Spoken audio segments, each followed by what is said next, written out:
ఈ cholesterol vehicles ఏవైతే మన రక్తంలో మూవ్ అవుతున్నాయో వాటినే మనం ఎల్డిఎల్, విఎల్డిఎల్, హెచ్డిఎల్ అని చెప్పని అనుకుంటాం అని పిలుస్తూ ఉంటాం. వీటిని రక్తనాళంలో ఎంతసేపు ప్రవాహంలో ఉండేలాగా చూసుకోగలిగితే, దానికి అనువైనటువంటి ఆహార పదార్థాలు తీసుకోగలిగితే మనకు గుండె జబ్బు రాకుండా ఉంటుంది.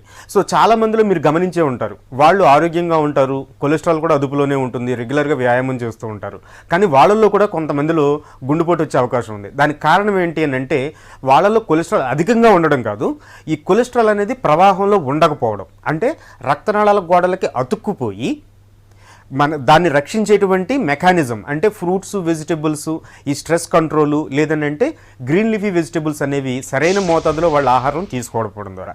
కాబట్టి ఈ కోడిగుడ్డు కనుక పచ్చసొన తీసుకుంటే కొలెస్ట్రాల్ వస్తుంది, లేదనంటే గుండె జబ్బు వస్తుంది అనేటువంటిది కేవలం ఒక అపోహ. సరైనటువంటి సమతుల్య ఆహారం కనుక మనం తీసుకుని, సో ఈ కోడి తీసుకున్నట్లయితే ఈ కోడి